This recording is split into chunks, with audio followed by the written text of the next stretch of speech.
우리가 살아가면서 정말로 가능한 쓰지 말아야 할 말이 있습니다. 그렇지만 그러함에도 불구하고 또 살아가다 보면 어쩔 수 없이 종종 쓰게 되는 말이 있어요. 그 말이 뭐냐면 바로 내가 지금까지 뭐 한 거지? 이 말이에요. 자, 여러분들도 많이 써보셨을 텐데 우리 한번 해볼까요? 내가 지금까지 뭐 한 거지? 예. 그런데 이 말은 정말 쓰지 않아야 하는 말입니다. 왜냐하면 이 말 속에는 여러 가지 의미들이 함축이 되어져 있는데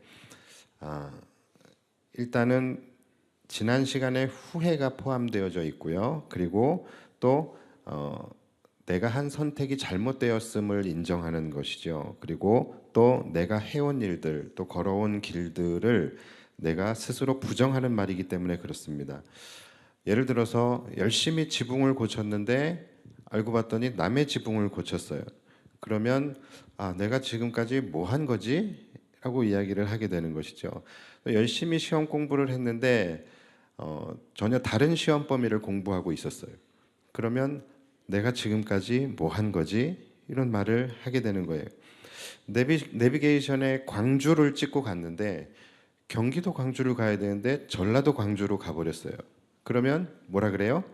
내가 지금까지 뭐 한 거지? 강아지가 닭을 잡겠다고 몇 시간째 닭을 쫓아다녔는데 닭이 지붕으로 올라가 버렸어요. 그럼 뭐라 그럽니까? 멍멍이라고 하는 거죠. 예, 강아지는 내가 지금 뭐 한 거지라고 말하는 강아지는 존재하지 않아요. 자, 그런데 뭐 이런 일들은 가벼운 일들이죠. 그래서 우리가 쉽게 그냥 웃어 넘길 수 있는 해프닝이라고 할 수 있겠죠. 자, 그런데 문제는 뭐냐면 너무나 많은 나의 물질과 또 나의 열정, 그리고 나의 시간, 또 나의 확신, 이러한 것들이 쏟아부어지고 투입이 된 이후에 이 푸념을 하게 될 때가 문제인 거예요. 예를 들어서 부모가 자신만의 어떤 확신을 가지고 자녀를 양육하는데 이것이 맞다, 이것이 옳다라고 생각을 하면서 십수년 동안 자녀를 양육하고 훈육했는데 결과적으로는 그것이 자녀를 망치는 결과로 나아갔을 때, 그때 우리는 내가 지금까지 뭐 한 거지라는 푸념을 하게 됩니다.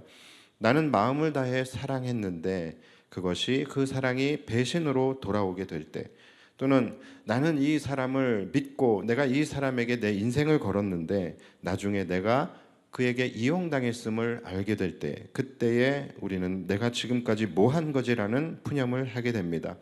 또 나는 나의 어떠한 나만의 철학과 또는 어떤 가치와 신념, 이것이 옳다고 생각하며 그것을 붙들고 평생을 살아왔는데 나중에 보니까 그게 틀렸음을 깨닫게 되었을 때, 또는 우리 성도들 같은 경우에는 나는 이것이 믿음인 줄 알고 내가 평생을 이 믿음을 가지고 살아왔는데 나중에 이것이 믿음이 아니었다라는 것을 깨닫게 되었을 때, 또는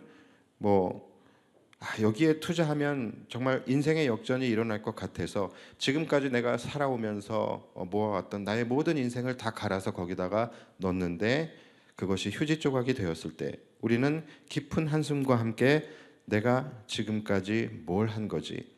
내가 지금까지 뭐 때문에 무엇을 하며 살아온 거지? 라는 그런 탄식을 하게 됩니다. 이러한 경우는 그냥 단순한 해프닝이 아니라 굉장히 큰 데미지를 입게 되죠. 왜냐하면 이것은 자신이 오랜 시간 동안 쌓아왔던 것들이 부정되기 때문에 그렇습니다. 열심히 살아왔던 자신의 삶이 부정이 되고, 또 자신이 그동안에 붙들고 살아왔던 믿음과 확신이 부정이 되고, 또는 자신의 철학과 자신의 신념, 또는 자신의 인생 자체가 부정되어 버리기 때문에 그렇습니다.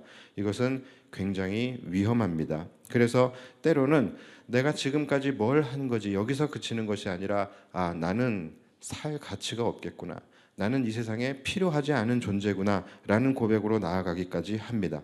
자, 그래서 여러분, 우리가 살아가면서 이런 고백은 하지 않게 되는 것이 가장 베스트예요.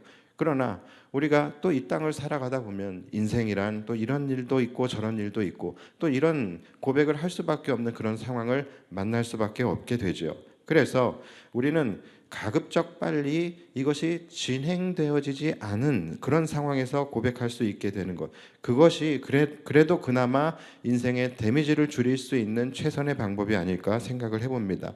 왜냐하면 계속 끌면 끌수록 우리에게는 큰 데미지를 입게 되는 거예요. 죽을 때까지. 그래서 정말로 죽기 전에 가서야 내가 지금까지 뭐 하며 살아온 거지, 이런 푸념을 하게 된다면 그것은 너무나도 슬픈 일이기 때문에 그렇습니다. 분명히 그분도 열심히 살아왔을 거예요. 열심히 성실하게 살아왔을 거예요. 나름은 자신의 어떤 철학과 신념을 가지고 또 한평생을 열심히 그리고 치열하게 그렇게 살아오셨을 텐데, 인생의 마지막에 가서 자기가 살아온 그 한평생 열심히 살아온 그 인생을 스스로 부정해야만 할 수밖에 없는 그런 상황이 된다면 너무나도 그것은 슬픈 일입니다. 제가 얼마 전에 어떤 통계 자료를 봤는데, 하나금융경영연구소에서 대한민국 국민들을 소득 분위별로 최상위층과 또 중산층 그리고 또 일반 대중 뭐 이렇게 나눠서 그들에게 무엇을 물어봤냐면, 자신을 대변할 수 있는 형용사가 무엇이냐라는 질문을 했습니다. 그러니까 나를 한마디로 표현했을 때 어떤 형용사로 답할 수 있겠느냐라고 질문을 했습니다. 그런데 소득이 높은 사람이건 낮은 사람이건 가장 많은 사람들이 60%가 넘는 인원이 자신을 뭐라고 대답을 했냐면 바로 성실함이라고 대답을 했습니다. 자, 뭡니까?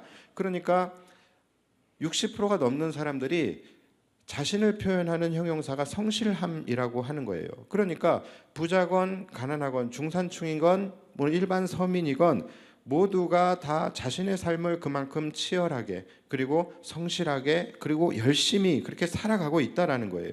그런데 인생의 마지막 순간에 그것이 부정되게 된다면 얼마나 슬프고 또 비통한 일이겠습니까? 그런데 여러분, 실제로 많은 사람들이 삶의 마지막 순간에 자신의 삶을 정리하는 그 시점에서 대부분이 많은 후회를 하게 되는데, 공통적인 후회를 하게 된다라고 합니다. 왜 내가 지금에서야 깨닫게 되었을까? 왜 나는 지금까지 더 중요하고 소중한 것들을 놓치며 살았을까? 이것을 하루라도 빨리, 하루라도 먼저 깨달았으면 좋았을 텐데 라는 그런 후회들을 하게 된다고 합니다. 참 안타깝죠. 자, 그렇다면 왜 이런 안타까운 일들이 생기게 되는 것일까요? 자, 그 이유는 우리가 삶을 살아갈 때에, 우리가 인생을 살아갈 때에 그 인생의 본질이 무엇인지 그것을 우리가 분명하게 파악하지 못하고 헛된 확신 속에 살아가기 때문입니다. 그러니까 이것을 쉽게 여러분들에게 아주 그냥 직설적으로 이야기한다면 엉뚱한 것을 붙잡고 살아갔기 때문이라는 거예요. 자, 여러분, 제가 한번 여러분들에게 질문 한번 해보겠습니다. 여러분, 돈이 있으면 행복합니까? 예. 여러분들은 어떠세요? 지금 한 분 나왔습니다. 여러분, 돈이 있으면 행복합니까? 그렇죠. 대답 안 하신 분들도 이미 예진역의 마음속으로 대답하셨을 거예요. 그렇죠? 예, 돈이 있으면 행복하다라고 대답을 하셨을 거예요. 근데 틀린 말 아닙니다. 그렇죠? 예, 분명히 이 돈이라는 것이 우리를 행복하게 할 수 있는 여러 가지 조건 중에 하나인 것은 분명히 맞습니다. 그렇기 때문에 행복하기 위해서 내가 돈을 번다, 여러분, 이것은 잘못된 게 아니고 틀린 게 아닙니다. 이것은 전혀 욕할 게 아니에요. 내가 행복하기 위해서 돈을 번다, 이것은 맞아요. 그런데 문제는, 자, 이것이 무엇으로 바뀌냐면, 행복하기 위해서 돈을 번다가 어떻게 바뀌냐면 돈을 벌어야만 행복하다로 바뀌게 되는 거예요. 뭡니까? 바로 본질이 바뀌어 버리는 거예요. 본질이 이 행복이라는 것에서 돈으로 바뀌어지게 되고, 그러면 그때부터 그 사람의 인생은 행복을 쫓는 인생이 아니라 바로 돈을 쫓는 인생이 되어버리게 되는 것입니다. 그렇게 돈을 쫓아서 평생을 살아가던 사람들이 나중에 정신을 차리고 보니 자신의 삶이 방향이 잘못되었음을 그제서야 깨닫게 되는 거예요. 그리고서 이런 고백을 하는 것입니다. 내가 지금까지 뭘 한 거지? 내가 지금까지 뭘 붙들고 살아온 것인지, 내가 지금까지 뭘 위해서 살아왔는가? 나는 돈을 쫓느라 정작 더 중요한 것들이 많았는데, 정작 더 소중한 것들이 많았는데 그것들을 놓치고 살았구나를 깨닫게 된다라는 것이죠. 여러분들마다 각자 남은 인생이 다르실 텐데 여러분들의 인생의 마지막에 이런 고백이 나오지 않게 되기를 바랍니다. 자, 성경에도 보면요, 이러한 어리석은 인생을 산 한 사람이 나오고 있습니다. 자, 그 사람이 누구냐면은 처음에는 아주 훌륭하고 또 아주 탁월하고 또 아주 훤칠하고 처음에는 너무나 멋진 인생으로 시작을 했던 사람이 있었어요. 그 사람이 바로 사울입니다. 사울 왕이에요. 자, 그는 왕이었고 그의 삶의 본질은 뭐냐면 하나님을 경외하고 또 하나님께서 그를 왕으로 세워주셨기 때문에 하나님께서 세우신 그 왕의 자리에서 백성들을 잘 다스리고 나라를 부강하게 하는 것, 이것이 이 사울 왕의 그 인생의 본질입니다. 자, 그런데 그의 인생에 누가 등장을 하게 되냐면 다윗이라는 사람이 등장을 하게 돼요. 그런데 이 다윗이라는 사람이 굉장히 훌륭한 장수예요. 그래서 골리앗도 무너뜨리고 또 전쟁에 나가기만 하면은 싸워서 다 이기고 승전가를 부르면서 오는 거예요. 그러니까 이 백성들의 마음속에 이 다윗이라는 사람에 대한 흠모하는 마음이 생겼어요. 그래서 사람들이 다윗을 좋아하게 되고 그를 막 이제 칭찬하고 높여주게 됩니다. 자, 여러분, 그렇다라고 한다면 이 다윗이라는 사람은 사울이라는 사람, 사울 왕에게 필요한 존재입니까? 필요하지 않은 존재입니까? 분명히 필요한 존재예요. 그것도 절대적으로 필요한 존재입니다. 그렇죠. 왜냐하면 사울 왕이 이루어야 할 본질이 뭡니까? 바로 왕으로서의 강력한 나라를 이루어가는 거예요. 나라를 튼튼하게 하고 백성들을 평안케 하고 이스라엘이라는 나라를 하나님 안에서 잘 다스리는 것, 이것이 본인이 진정한 왕으로서의 자리매김을 하는 것이고 본인이 진정한 왕으로서 사람들에게 인정을 받는 것이고 이스라엘 안에서 자신의 왕권을 공고히 할 수 있는 유일한 길이 그것입니다. 자, 그러기 위해서는 반드시 이 사울 왕은 다윗이라는 이 장수, 다윗이라는 존재가 필요한 거지요. 그런데 이 사울이 어떤 결정을 내리게 됩니까? 바로 다윗을 죽여야겠다라는 그런 생각을 하게 돼요. 왜요? 자신 안에 있는 시기심과 질투심 때문에, 이것 때문에 자신의 왕권이 지금 위협을 받고 있다라고 그렇게 생각을 하는 것이죠. 그래서 다윗을 죽여야지만 나의 왕권을 지킬 수 있다, 다윗을 죽여야지만 나의 왕권을 공고히 할 수 있다라고 확신을 하면서 그는 다윗을 죽이기로 결정을 하고 어떻게 합니까? 다윗을 죽이는데 자신의 인생을 다 허비해 버리게 됩니다. 결국 그의 인생은 그래서 어떻게 정의됩니까? 사울은 오로지 다윗 한 사람 죽이기 위해서 살아간 인생이 된 거예요. 여러분, 더 슬픈 것은 그렇게 그의 인생이 처음에는 너무나 멋지게 시작했지만 결국은 오직 다윗 한 사람을 죽이기 위해서 살아간 인생이 되었는데 다윗을 죽이지 못해요. 그래서 그는 결국 아무것도 얻은 게 없는, 너무나도 가치 없는 삶을 살다가 죽게 된 것입니다. 여러분, 여러분들의 인생도 여러분들의 마지막 인생을 평가할 때에 정말로 엉뚱한 것을 쫓고 가치 없는 인생으로 정의되어지지 않게 되기를 다시 한번 예수님의 이름으로 축복합니다. 이 사울의 인생이 이렇게 가치 없는 인생이 되어버린 거예요. 아마 모르긴 몰라도 사울이 마지막 죽기 전에는 깨닫지 않았을까라는 그런 생각을 해요. 마지막 죽기 전에 후회했을 것 같아요. 야, 내가 지금까지 뭐하고 산 건가? 내가 지금까지 무엇을 붙들고 살았는가? 무엇을 위하여 살았는가? 내 인생을 저 다윗 하나 죽이는데 다 바쳐버렸구나. 그랬는데 결국은 다윗도 죽이지 못하고 또 설사 다윗을 죽였다 한들 내게 무엇이 남았겠는가? 여러분, 얼마나 어리석은 인생입니까? 왕이 되기 위해서 다윗을 죽이려 했지만 결국 다윗만 죽이다가 인생을 다 허비하게 되고 왕이 되지 못한 인생. 너무 비참하지 않습니까? 그런데 여러분, 우리가 이와 같은 전철을 밟지 않게 되기를 바랍니다. 행복하기 위해서 돈을 쫓았지만 결국은 돈만 쫓다가 모든 인생을 허비하고 정작 행복은 잃어버린 인생. 마지막에 가서야 내가 지금까지 뭘 위하여 살아간 거지, 내가 지금까지 뭐 한 거지 라고 후회하며 탄식하는 인생, 이렇게 되지 않게 되기를 주님의 이름으로 축복합니다. 우리가 이러한 것들은 굳이 경험해 보지 않아도요, 이러한 길을 먼저 걸어갔던 사람들이 너무나도 많이 있잖아요. 그리고 그 사람들이 다 먼저 가서 먼저 경험해 보고 공통적으로 하는 말이 뭡니까? 그 끝에는 행복이 없다라는 거예요. 다 부질없고 헛된 것이니 그것을 쫓지 말라고 이야기하고 있지 않습니까? 성경에서도 정말로 전무후무하게 가장 많은 재물을 소유하고 가장 많은 부귀 영화를 누렸던 솔로몬, 그의 마지막 고백이 뭡니까? 헛되고 헛되며 헛되고 헛되니 모든 것이 헛되도다. 여러분, 이것이 솔로몬의 고백이에요. 그러니까 이러한 것들은 여러분 본질이 아니라는 거예요. 여러분, 본질이 아닌 것에 여러분들의 인생을 올인하지 마시고 허비하지 마시기 바랍니다. 자, 그렇다면 우리는 행복을 위해서 살아가요. 우리가 사실은 믿음 생활하고 신앙 생활하고 교회를 다니는 것, 이 모든 것들이 우리는 행복하기 위해서 하는 것입니다. 여러분, 그렇다면 이 행복이라는 것이 어디서 오는가?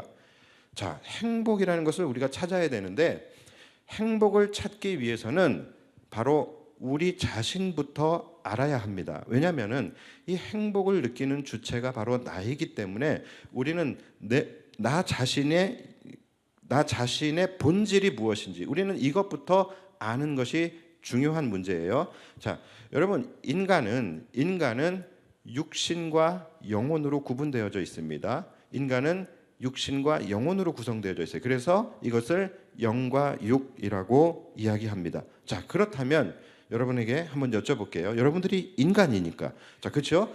자, 여러분, 인간의 본질은 영혼과 육신 중에서 무엇입니까? 뭘까요? 잘 모르시겠어요? 여러분 인간이잖아요. 자, 아는데 대답을 안 하셨든지, 아니면 진짜 모른다면 여러분들은 지금까지 인간의 본질이 무엇인지조차도 모르고 본질이 아닌 것을 붙들고 살아왔을 가능성이 높은 거예요. 여러분, 인간의 본질은 영혼입니다. 영혼이에요. 자, 육신은 속된 말로 껍데기에 불과한 것이죠. 여러분이 사랑하면서 관계하고 살아가는 사람들이 있죠. 여러분들의 사랑하는 가족들이 있고 친구들이 있고 친지들이 있습니다. 자, 여러분들은 그들의 육신과 관계하고 있습니까? 그들의 영혼과 관계하고 있습니까? 무엇과 관계하고 있어요? 우리는 그들의 영혼과 소통하고 영혼과 관계하며 살아가고 있는 거예요. 이해가 잘 안 가시나 본데, 한번, 자, 저와 아주 똑같은 100% 똑같은 사람이 존재한다고 생각을 해보세요. 자, 그 사람은 저와 이 육신이 겉모습이 똑같을 뿐이지 저는 아닌 거예요. 그렇죠? 여러분이 그 사람과 몇 마디만 나눠봐도 제가 아니라는 것을 알 수 있을 거예요. 그렇죠? 왜요? 육신은 같을지 모르지만 영혼이 다르기 때문에 그래요. 그래서 우리는 영혼이 다르면 그 사람이라고 인정하지 않는 것입니다. 반대로 어떤 사람이 성형수술을 했는데 완전히 싹 갈았어요. 싹 바꿨어요. 그래서 다른 사람이 돼서 왔어요. 그래서 처음에 누구세요? 그랬더니 나 누구야. 근데 육신이 완전히 달라요. 그러나 몇 마디 이야기를 해보면은 그 사람이구나라는 것을 알 수 있어요. 그러니까 육신이 달라도 그 사람의 영혼과 소통이 되면은 우리는 그 사람으로 보고 그 사람이라고 인정을 하게 됩니다. 그러니까 여러분, 우리가 교통하고 소통하고 관계하는 것은 그 사람의 육신이 아니라 그 사람의 영혼과 소통을 하게 되는 거예요. 그래서 인간의 본질은 육신이 아니라 영혼인 것입니다. 블랙미러라는 그 시리즈물이 있어요. 그 안에 이런 내용이 있습니다. 어떤 한 여인이 정말로 사랑하는 남자친구를 잃어버리게 돼요. 그래서 이 남자친구가 죽었는데, 그래서 날마다 매일같이 이 남자친구를 그리워하고 아파하고 슬퍼하면서 그러한 이 나날을 보내게 돼요. 그러니까 너무 그렇게 힘들어하다 보니까 이 사람이 어떤 업체에 의뢰를 해서 자신의 그 남자친구와 아주 그 똑같은 육신을 복원을 이제 하게 됩니다. 그래서 이 그 죽은 남자친구의 뭐 사진이라든가 SNS라든가 또 아니면 그 사람의 이 육성 이 담겨 있는 그런 파일들, 이 모든 것들을 막 다 수집해서 이제 주면은 이제 거기서 그것을 다 가지고서 이제 그 조합을 해가지고서 이 사람과 똑같은 육신의 이 저기 그 복제를 하는 것이죠. 그래서 이 사람이 그 남자친구를 택배로 받아요. 택배로 받아서 이렇게 딱 봤는데 영락없이 남자친구예요. 똑같아요. 똑같이 생기고 모든 것이 그냥 만져봐도 똑같고 다 똑같고 말투도 똑같고 억양도 똑같고 목소리도 똑같고 그가 쓰는 어휘들까지 그냥 영락없이 죽은 남자친구인 거예요. 그래서 이 여자가 너무나도 기뻐하면서 그 사람과 함께 다시금 사랑을 이어가게 됩니다. 여러분, 그런데 이게 얼마나 갔을까요? 얼마 가지 못하고 단 며칠 만에 이 사람은 내 남자친구가 아니다라는 것을 깨닫게 돼요. 그리고 그를 버려버리게 되는 그러한 이제 내용이 나옵니다.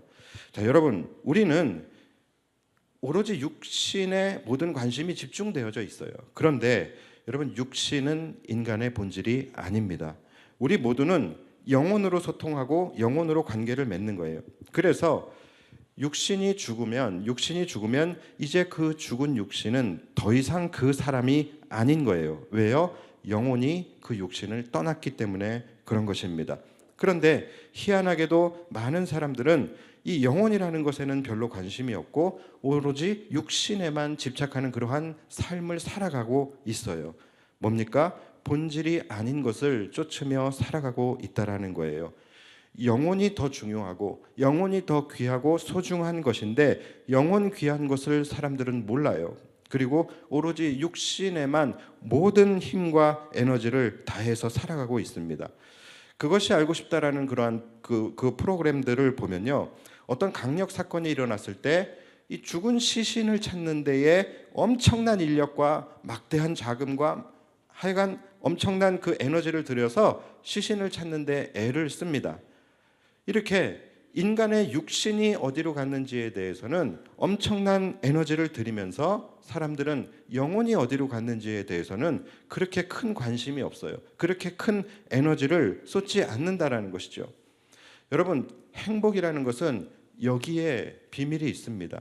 여러분들이 정말로 행복하기 원하신다면 육신이 아닌 영혼의 문제에 여러분들의 관심과 에너지를 쏟으셔야 하는 것입니다. 여러분, 육신은 길게 살아봐야 100년이에요. 그러나 영혼은 육신이 끝나도 죽지 않고 영원히 사는 것이 영혼입니다. 과연 우리는 그렇다면 어디에 관심을 두고 살아야 할까요? 어디에 우리는 삶의 에너지를 쏟아야 할까요? 많은 사람들이요, 육신적 부를 꿈꾸며 로또를 삽니다. 얼마 전에도 어떤 집사님이 좋은 꿈을 꿨다고서 로또를 사야 된다라고 그러는 것 같던데, 여러분, 그런 거 하지 마십시오. 그런 거 하지 마세요. 로또를 사는 사람들마다 희한하잖아요. 로또 사는 사람이 얼마나 많은데 그 사람들마다 다 제각각 자신이 1등이 될 것이라는 기대감을 갖고 사는 거예요. 로또 사지 마십시오. 로또 1등은 제가 해야 합니다. 아무도 사지 마세요. 여러분, 로또 당첨 확률이 몇 프로인지 아십니까? 840만 분의 1이에요. 840만 분의 1. 그러니까 이 로또를 사고서 자기가 1등이 될 것을 기대하고 있는 사람이 840만 명이 된다는 거예요. 많은 분들이 이렇게 840만 분의 1의 확률에는 그렇게 배팅을 하고 투자를 하면서 천국과 지옥, 이 50%의 확률에는 사람들이 투자하지 않아요. 관심을 갖지 않아요. 다 양보해서 여러분 천국과 지옥, 이 천국과 지옥이 있을 확률이 0.1%밖에 되지 않는다고 쳐봐요. 여러분 그런다 할지라도 840만 분의 1의 로또 확률보다는 믿어볼 만한 것 아니겠습니까? 그렇게라도 여러분들의 믿음을 시작해 보시라는 거예요. 왜 840만 분의 1의 확률에는 그렇게 인생을 걸면서 고작 0.1%의 확률에는 인생을 걸지 않는 것입니까?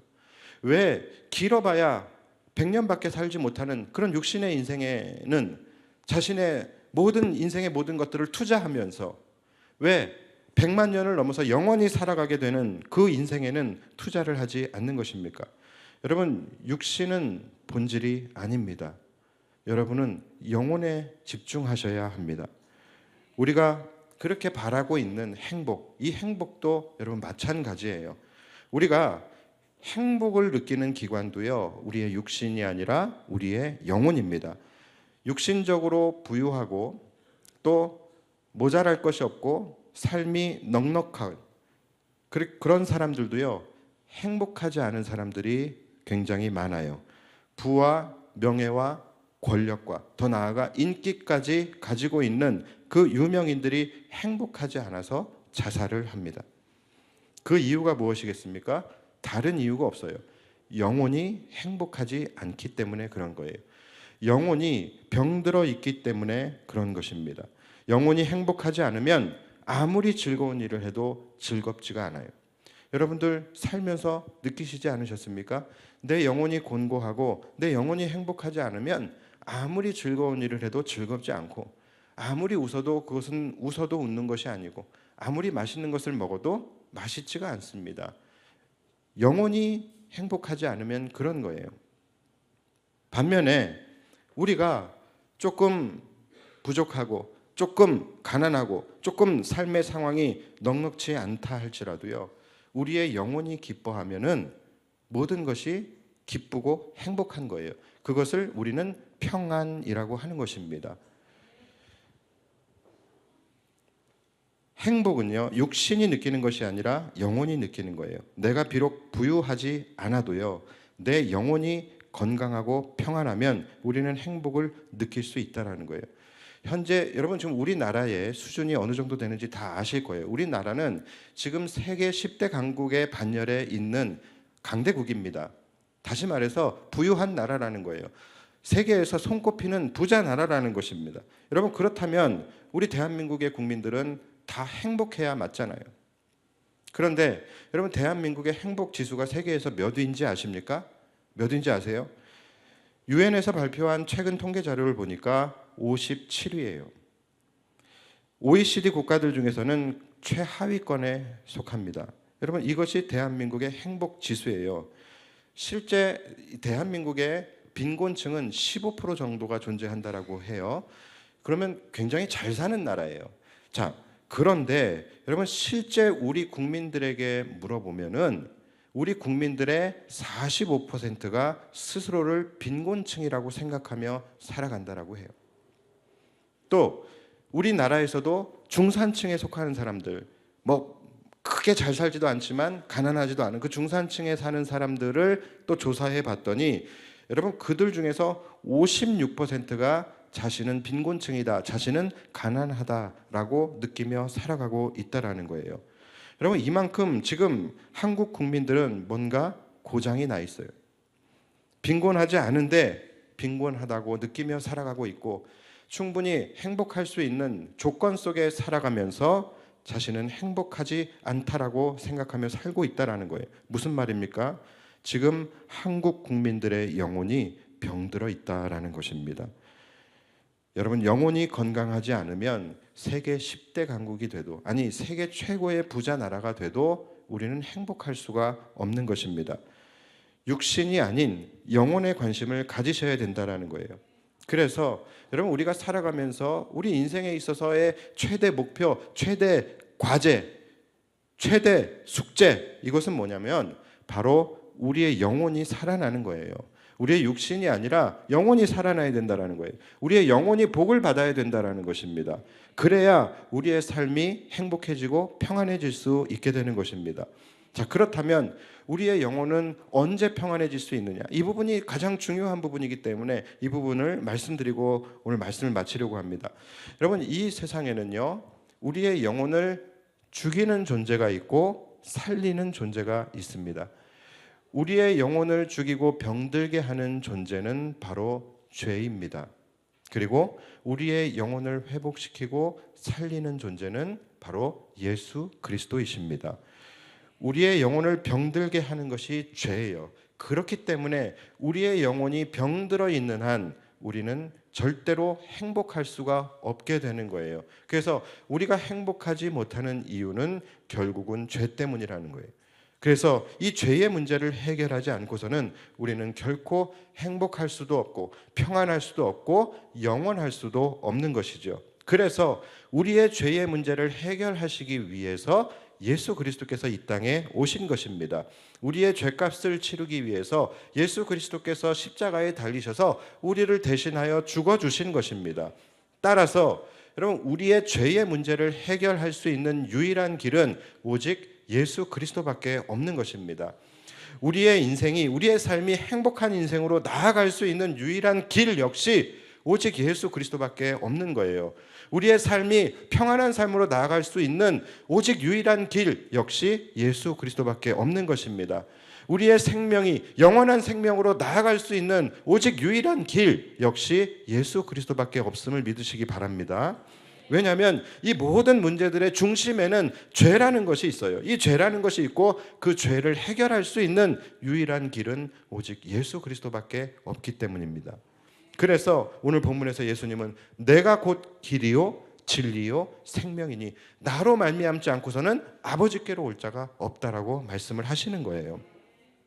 여러분, 이 땅에 지금 수백 수천 개의 종교가 있고요, 또 그에 따라서 수백 수천 개의 신들이 있겠지요. 그런데 여러분, 영혼을 살릴 수 있는 신, 여러분들의 죄의 문제를 해결하고 여러분들의 생명의 문제를 해결하고 여러분들의 삶에 진정한 행복과 평안을 줄 수 있는 신은 오직 예수 그리스도밖에 없음을 믿으시기 바랍니다. 그런 의미에서 볼 때 정말로 이 땅에 수백 수천 개의 종교들이 있는데 그 중에서 오직 하나밖에 없는 진리의 종교인 이 기독교를 내가 선택하게 되고 내가 오늘 이렇게 찾아오게 되고 오직 한 분뿐이신 예수 그리스도를 내가 만나게 되고 믿게 되었다라는 것, 여러분, 이것은 정말로 기적 중에 기적이고 은혜 중에 은혜인 것입니다. 아까 여러분 영상 보셨지만 여러분들이 여기에 오신 것은 기적이라는 거예요. 이것은 기적 중에 기적이고 은혜 중에 은혜인 거예요. 오늘 새로 처음 나오신 분들뿐만이 아니에요. 우리 지금 믿고 있는 기존 성도님들 마찬가지예요. 여러분들이 지금 예수를 믿고 있다라는 것, 여러분, 이것은 기적입니다.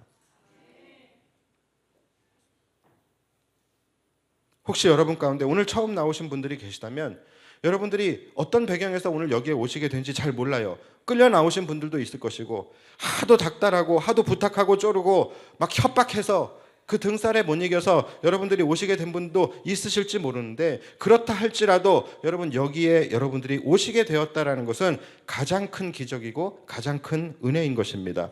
바로 오늘 이 시간부터 여러분들의 인생에 기적이 이미 시작이 된 거예요. 중요한 것은 내 안에 예수 그리스도를 모시어 드리냐, 여러분, 이것이 가장 큰 문제입니다. 여러분, 그동안 누구보다 열심히 사셨다라는 것 그 누구도 부인하지 않습니다. 여러분, 열심히 사셨을 거예요. 그러나 그만큼 우리가 살아봤잖아요. 최선을 다해서 열심히 치열하게 그렇게 살아봤고 또 살아보면서 우리가 느끼고 깨닫는 것들이 있지 않으셨습니까? 내가 나름 나의 어떤 확신을 가지고 나의 철학과 신념을 가지고 내가 열심히 살아왔는데, 내가 열심히 지금까지 무언가를 붙들고 지금까지 쫓아왔는데 이상하게 내 안에는 왠지 모를 공허함과 채워지지 않는 그런 만족감과 허무함, 이러한 것들이 왜 내 인생을 힘들게 하고 있지? 라는 그런 질문을 내 삶 속에 던지면서 살아가고 있지 않으십니까? 급기야 내가 지금까지 뭐 한 거지? 내가 지금까지 무엇을 붙들고 살아온 거지? 내가 지금까지 무엇을 위하여 살아왔는지, 이런 생각들과 함께 여러분들의 삶에 질문을 던져보고 계시는 분은 없으십니까? 그렇다면 여러분 한 번쯤은 예수님께 내 인생을 걸어보시는 것도 괜찮지 않으시겠습니까? 우리 기존 성도들도 마찬가지예요. 그동안 그리스도인으로 살아간다고 하지만 예수님과 세상 사이에서 줄다리기 하면서 그 사이에서 저울질하면서 계속해서 왔다 갔다 그렇게 하셨다면 여러분 인생에서 한 번쯤은 예수님에게 내 인생을 올인해 보는 것도 괜찮지 않으시겠습니까?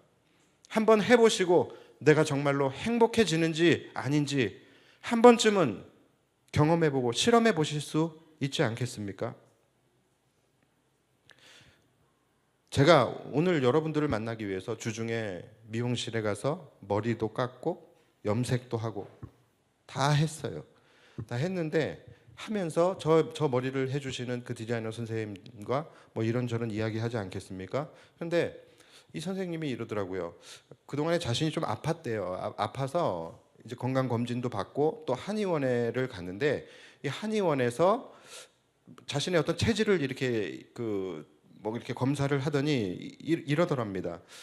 이상하게도 사람들이 건강하기 위해서 뭔가를 자꾸 먹는데요. 뭔가를 자꾸 채우려고 한대요. 그래서 비타민도 먹고 비타민 A, B, C, D 먹고 뭐 무기질도 먹고 칼슘도 먹고 또 뭐 철분도 먹고 막 이런 거를 계속 자꾸 뭘 먹어서 채우려고 한대요. 그런데 그분의 이야기로는 사람이 건강해지기 위해서는요. 몸속에 뭘 자꾸 계속 넣는 게 아니라 오히려 반대로 빼야 한다라는 거예요. 덜어내야 한다라는 거예요. 버려야 한다라는 거예요.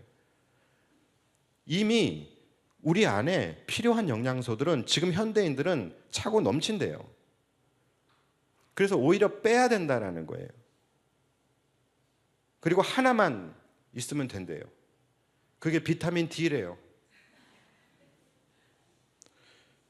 근데 실제로 보면은 그런 분들이 많아요. 이렇게 건강을 되게 소중하게 생각하고 건강에 되게 예민하신 분들은 자기 건강 챙긴다고 약을 하루에 막 이만큼씩 먹어요. 그런 거 보면은 야, 저렇게 많은 약, 저 약만으로도 살찌는 거 아니야? 이런 생각이 들 만큼 약을 막 이렇게 먹는데 그런 걸 먹으면서 보면서 부럽다라는 생각이 단 한 번도 든 적이 없어요. 야, 저렇게 먹는다고 해서 건강해질까라는 그런 의문이 들게 되는 거예요. 그런데 이분이 그러는 거예요. 오히려 먹는 것보다 중요한 것이 더 빼고 더 덜어내고 더 비워야 된다라는 것이죠.